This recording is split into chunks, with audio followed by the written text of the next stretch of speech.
अस्सलामुअलैकुम everyone, welcome to जोर का जोर। मीरब ज़ीशान की तरफ से आपको बहुत बहुत खुश आमदीद। और बहुत सारी चीज़ें आज हम डिस्कस करने वाले हैं, क्योंकि एक तरफ अगर हम देखते हैं तो दूसरे कंट्रीज़ के अंदर मुसलसल विनिंग स्ट्रैटेजीज़ के साथ जो है वो गेम्स खेली जा रही हैं। क्रिकेट हो रही है जहाँ पर अफ़गानिस्तान भी विन कर रहा है, इंडिया विन कर रहा है, बांग्लादेश पाकिस्तान से जो है वो जीत कर गया। लेकिन अगर हम पाकिस्तान के अंदर देखते हैं तो यहाँ पर एक अलग ही पॉलिटिक्स जारी है। यहाँ पर कहीं पर कनेक्शन कैंप हो रहा है, कहीं पर प्लेयर्स पर फाइन हो रहा है, प्लेयर्स की बेहतरी की बात की जा रही है, मगर क्रिकेट जो है वो ठीक होती नजर नहीं आ रही है। तो इस हवाले से बातचीत करते हैं। मेरे साथ मौजूद है नाज़रीन, सबसे पहले आपकी मुलाकात करवाती चलूँ, पहले भी हमारे साथ मौजूद थे, सियासत से भी ताल्लुक है और क्रिकेट को भी बहुत बारीकी से देखते हैं और क्रिकेट खुद खेलते भी हैं। सलमान मेहदी साहब मेरे साथ मौजूद है। अस्सलाम वालेकुम सलमान साहब, कैसे हैं? मीरब कैसी है आप? खैरियत से हो? मैं बिल्कुल ठीक हूँ। और दूसरी जानिब इन्हीं के बहुत अच्छे दोस्त हैं और हमारे साथ अक्सर मौजूद होते हैं, ज़ीशान राना साहब मेरे साथ मौजूद है। अस्सलाम वालेकुम ज़ीशान, कैसे हैं? It's an honor to share the stage with Salman today.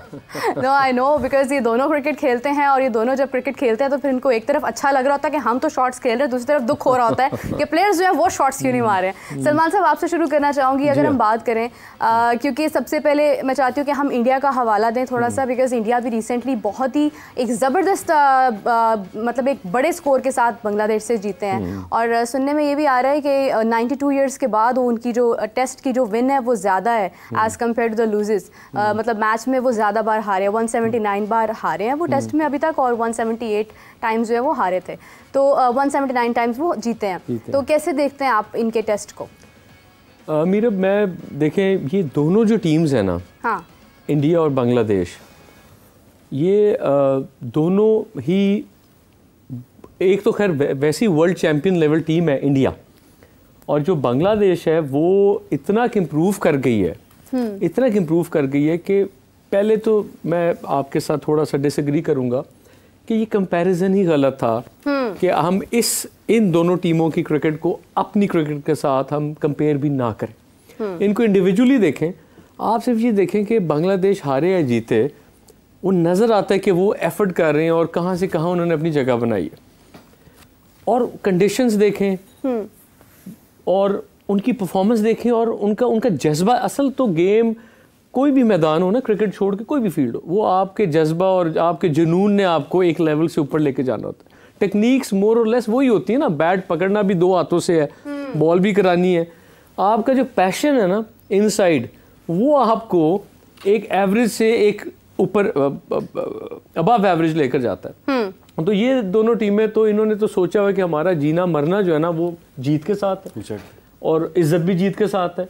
बिल्कुल। ऑन द अदर हैंड हमारा क्या है जी, बस क्रिकेट खेल ली, हारे जीते, हमें तुमसे प्यार है, तुम्हें हमसे प्यार है, बेहूदगी ना। और हम ज़हनी तौर पर तैयार हैं, हम ज़हनी तौर पर तैयार हैं क्योंकि हमें इनसे प्यार है, दैट्स ऑल। तो ये कंपैरिजन ही बड़ा अब इररिलेवेंट सा लगता है। आपने हमारा कंपैरिजन करना हो ना, आप आयरलैंड से करें कि आयरलैंड और हॉलैंड खेले थे, तो सलमान ये पाकिस्तान की क्रिकेट से कैसे कोरिलेट होता है? ये टीमें हमसे हमें इनके साथ बात कंपैरिजन भी फिलहाल ना करें।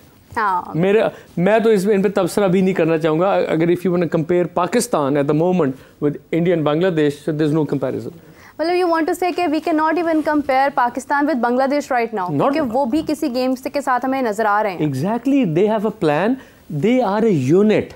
वो 11 लोग, मुझे तो नहीं लगता कि उनका विकेट कीपर उनके फास्ट बॉलर से लड़ा हुआ दिल में, उसके एक बंदे को दूसरे batsman, they are playing as one Bangladeshi camp. Pakistan खेल रहा है बाबर कैंप, शैंडी कैंप, कपूर कैंप, इसमें कई कैंप्स खेल रहे हैं ना, वो एज ए नेशन खेल रहे हैं। तो असल बात वही आ गई ना माइंड सेट का। वो माइंड सेट खेल रहे हैं फॉर देयर कंट्री, हम खेल रहे हैं for our personal goals and personal ideology whatsoever. Right, very right. Zeeshan, what is your take on that? Because अगर देखा जाए तो बात बिल्कुल ठीक है कि अगर हम मुसलसल हारते जाएंगे तो फिर हमारा कंपैरिजन तो लोग उस वक्त करेंगे जब टीम्स हार रही होंगी, तब वो कहेंगे कि क्या पाकिस्तान बनना चाह रहे हैं। हमें ये जो एक इल्ज़ाम है हमारे ऊपर, जिसका हकीकत से भी बहुत काफ़ी हद तक ताल्लुक है, इससे कैसे बचा जा सकता है? मैं थोड़ा सा सेकंड करूँगा शाह साहब को।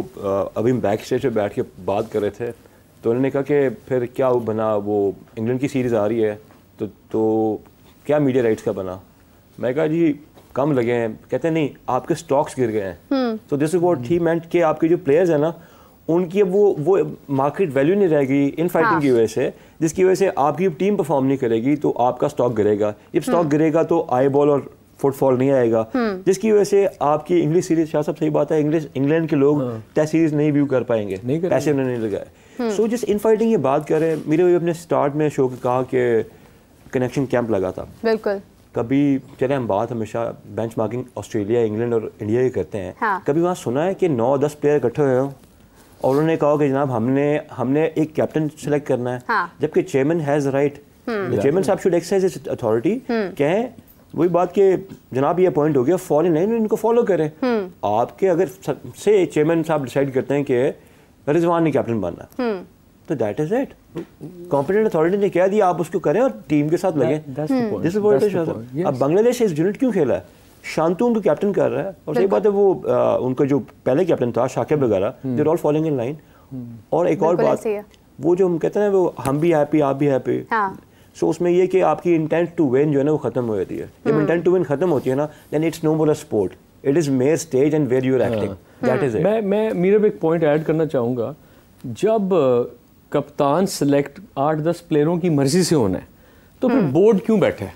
बिल्कुल सही बोर्ड बात है। इतना स्ट्रांग हो, वो कहे जी that person there is your captain, either you play with him, under him, accept him, or you go अपने घर जाओ, that's all। या अच्छा, दूसरे जो कनेक्शन कैंप था, बड़ी अच्छी चीज़ है, होना चाहिए कि ये बेहतर ना होता कि इस डोमेस्टिक कप में जो कोई टॉप के जो परफॉर्मर्स थे उनको भी बीच में बिठा लेते, जो नए लड़के थे, उनका कितना हौसला बढ़ता कि यार हमें हमारे चेयरमैन ने जूम पे लिया और हमें इस इतने काबिल समझा है कि इस कनेक्शन कैंप, देखिए it is all about your mindset. Domestic बच्चा खेल रहा है, जैसे वो उसके नर्व्स कंट्रोल में आ जाएंगे, उसको पंप मिलेगा, वही बच्चा इंटरनेशनली परफॉर्म करेगा। अगर इस कनेक्शन कैंप में एक लड़का समद है, वो उसने अब्दुल समद है, एक फास्ट बॉलर था, इरफान भी लड़का फास्ट बॉलर, आकिफ, ऐसे 3-4, कमरान एक गुलाम था, इनको भी साथ बिठा लेते कि उनको एहसास होता कि यार हम आई में आ गए हैं, इसी से उनको एडल रश मिल जाना था। और वो आपने वही घिसा पिटा सारा वो माल उधर बिठा लिया। मुझे बताएं, मैं किसी के खिलाफ बात नहीं करना चाहता, साइम मयूब इस कनेक्शन कैंप में क्या कर रहा था? ना उसकी उम्र है इतनी, ना तजर्बा है, 100 मार के इतना इंटरनेशनल एक्सपोजर लेने के बाद I think he just did 100 और बाकी 6 रन 10 रन 15 रन उसको आपने कैंप में बिठा लिया। तो जो नए बच्चे जिन्होंने इतना अच्छा एफर्ट किया उनको भी ले जाते ना साथ, चाय पिलानी थी उनको, लेकिन एक बूस्ट मिलता है आपको कि यार देखिए हमने परफॉर्म किए, मेहनत की है, तो हम आज यहाँ बैठे हैं, एक कनेक्शन कैंप में बैठे हैं और हमारा सारा बोर्ड हम हाईलाइट हो गए। हमने वो तो किया ही नहीं किया, बिल्कुल ऐसे ही उसका कैंप का फायदा। अच्छा Salman and Zeeshan, I have a take on that कि कनेक्शन कैंप का मकसद क्या था? क्या चैंपियंस कप से निकाल कर आपको कुछ डिस्कस करना था जो आप इसको चैंपियंस कप के दौरान करवा रहे हैं, या फिर आपको अगर प्लेयर्स की ग्रुपिंग पर बात करनी थी तो ये काम यूएसए से वापस आने के फौरन बाद क्यों नहीं किया गया? और कैप्टन की बात की जा रही है कि कैप्टन जो है वो चेंज करना है, चेयरमैन ने राइट दिया कोचेस को, तो ये जो चैंपियंस कप हो रहा है इसका मकसद तो यही है ना कि आपने फ्यूचर स्टार्स तैयार करने हैं।